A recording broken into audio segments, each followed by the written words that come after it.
Hey, Rick Robinson here. We are here with Zoom Into Books, the premier, the one, the only, the best author central that you can come to on the internet and get these author interviews. We're here today at the American Library Association in Philadelphia, and my guest is a nurse practitioner who has decided to become an author, done a lot of fun stuff in her career. Lori Finlay, she is a finalist in the 2025 Indie Book Award and has authored Create the Vitality You Crave, Epigenetics 101, Unlock Your Healing Power. Okay, you got to help me here. Okay. Lori, you got to help me with this. Okay. What the heck is epigenetics? Well, epigenetics, epi means on top of. So it's on top of our genes. What we're doing that influences the expression of our genes.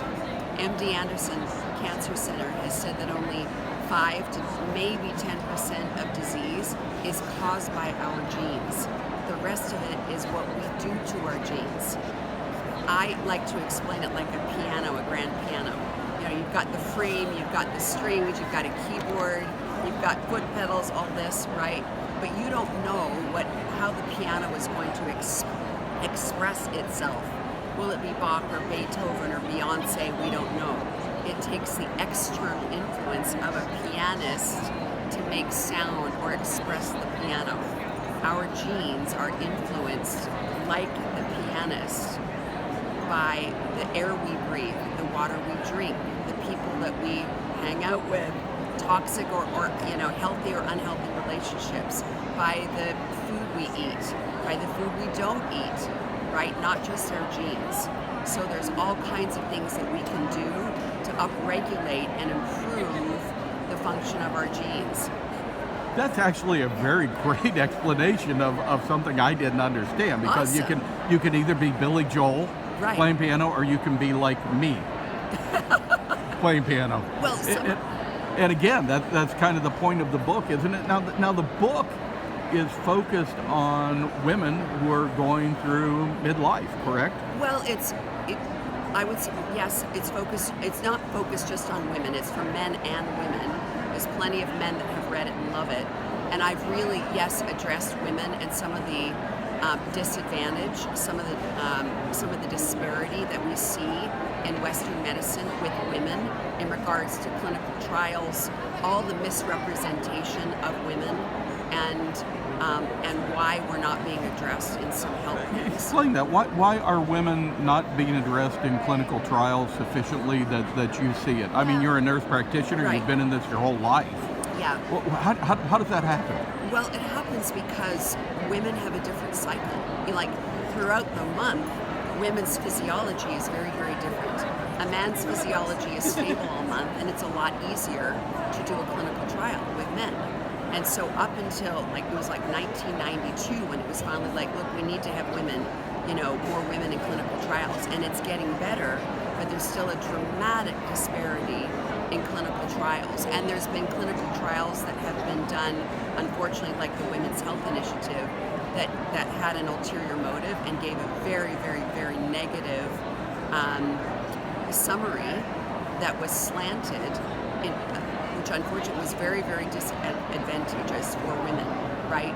Like shutting down the whole hormone replacement therapy movement, and many, many, many women have suffered for years since. Okay, help me here now. Yes. I have a daughter in her 20s. I have a wife who I will not tell how old she is on a podcast. You're a smart man. What can both of them get out of getting a copy of this book, my 20-year-old daughter and my wife? Well, the first thing that they'll understand is that they don't have to be sitting ducks for breast cancer or cardiovascular disease or osteoporosis or dementia, which really escalates for women, particularly as we go through perimenopause. As we go through perimenopause and our hormones plummet, the diseases of aging skyrocket. So your daughter, your 20-something-year-old daughter, she is unfortunately bombarded with way more toxic chemicals than even your wife was. And she can now learn from my book how to take charge of her health and how to get out of the traditional big food, big pharma, and big medicine system where they're actually looking for customers, not cures. They want customers. They want us on prescription drugs for the rest of our lives. They're looking for customers instead of focusing on functional medicine. Let's get to the root cause. Let's find the root cause problem. Sometimes it's an environmental issue. It could be mold. It could be an adverse child event that's impacting your health and your stress and your adrenal glands, therefore sabotaging your hormones. There's all kinds of things. If we get out of the leaves of the trees, where I say, we're all the ologists. We're divided into all these ologists. As you get down the trunk of the tree and into the root of the tree, then you can start addressing, are there nutritional deficiencies? Is there problems with your gut microbiome that's impacting your mood and your hormones? Or are you surrounded in mold? Or are you in a toxic relationship? All of that is impacting your healthy hormone balance and your health. Easier for my daughter who's in her 20s because she doesn't have lifelong habits she's trying to make. Tell me about how my wife would benefit from this book. Well, I tell you, I don't want to say an age, but Right. let's say we both have gray hair. Right. Well, I didn't do my DNA test till I was 50 years old, and I was very, very sick from the time I was 42 and for at least 15 years with black mold. It took them 15 years to find the black mold toxicity, and Epstein-Barr and heavy metal toxicity, and a severe adrenal dysfunction. But I write about all of these things in my book to teach people how I got healthy, how I was able to go from 2 hours of sleep and 2 hours of productivity to now having the physical fitness of a 30-year-old. Good for a for a 30-year-old, excellent for a 40-year-old, and superior for my age. The VO2 max. I had horrific osteopenia, and now I've got bone health that's in the 98th percentile. All of those things can be turned around when we're doing the right things to impact the expression of our genes. Well, I'm in my 60s, but I read at a 70-year-old level. Okay. So, give me one tip, one habit that you put forth in your book that would be helpful to someone. It would surprise people at how easy it might be to get on the right track. I know you have a lot of hints in the book. Give me one of them. Lots of hints. I would say start with, I'm going to say two, breath. The importance of our breath and deep, slow abdominal breathing to calm our sympathetic nervous system. And then clean, filtered water. Lots of water. Have a big glass of water every morning. First thing, maybe a little bit of salt in it, Himalayan salt to hydrate your body. We lose a significant, at least like a gallon of water at nighttime just breathing at night. So we can hydrate immediately, energize our body. We know that water energizes. Like all over the world, people build cities next to water. It energizes our body as well. We're 70% water. Dehydration causes a lot of fatigue and brain fog and physical symptoms. So hydrating with good, clean, filtered water. We are here in Philadelphia right now, and it is brutally hot outside. Yes. Should I be doing more of that? Yes. And people don't understand that sodas and coffee, sodas and caffeine are dehydrating. Well, let me have a soda to hydrate myself. It's actually dehydrating. So if you're going to have some soda or alcohol, you need to have another glass of water to offset that. Lord forbid if I put soda and alcohol together. So we won't talk about right. where we go there. Right. Someone is out there. They're not feeling 100%. They're feeling sluggish. You talk about it. Okay. Right. What's your advice besides buying a copy of your book?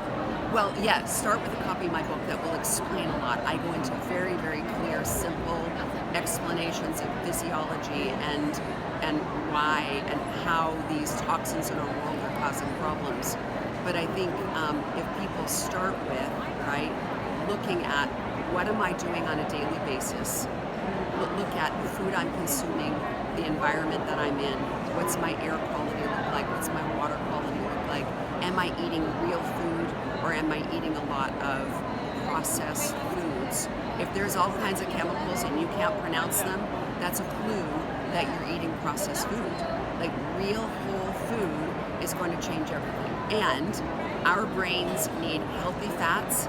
If if people just every day started their meal and their plate with fats, healthy fats, fiber, phytonutrients like greens, and protein, that would go a long ways to support their brain health and their hormone health. I am absolutely fascinated by this book. I think it's a wonderful book. I'm going to be getting a copy here in Philadelphia and take home with me. Awesome. Folks that aren't in Philadelphia, though, how do they pick up a copy of your book? And can you give us a little bit of where they can find you on the internet? Sure. They can find me on the internet at lorifinlay.com, Lori, F as in Francis, INLAY.com. They can also go to my book, createthevitalityyoucrave.com. Hold up a copy of your book. Let's see it here. createthevitalityyoucrave.com/biohacking and get a free list of simple, free biohacking things you can do at home to improve your health. So people can do that. They can find it on Amazon, and I recorded the audio. It's on numerous audio platforms. So there's hard copy, Kindle, paperback, and the audio as well. Lori, thank you for being on Zoom into Books. This is absolutely a great book. Again, I'm looking forward to reading it myself. Thank you. Thank you for being with us on Zoom into Books. Thank Here you. from Philadelphia, Thank Rick you. Robinson, Lori Finlay, Thank you. I Headline appreciate Books. that. You've got to get this book, I'm Yes, telling you. and your Got to wife get this and- book. Your wife and daughter, they'll appreciate it too. Thank you very much. Thank you.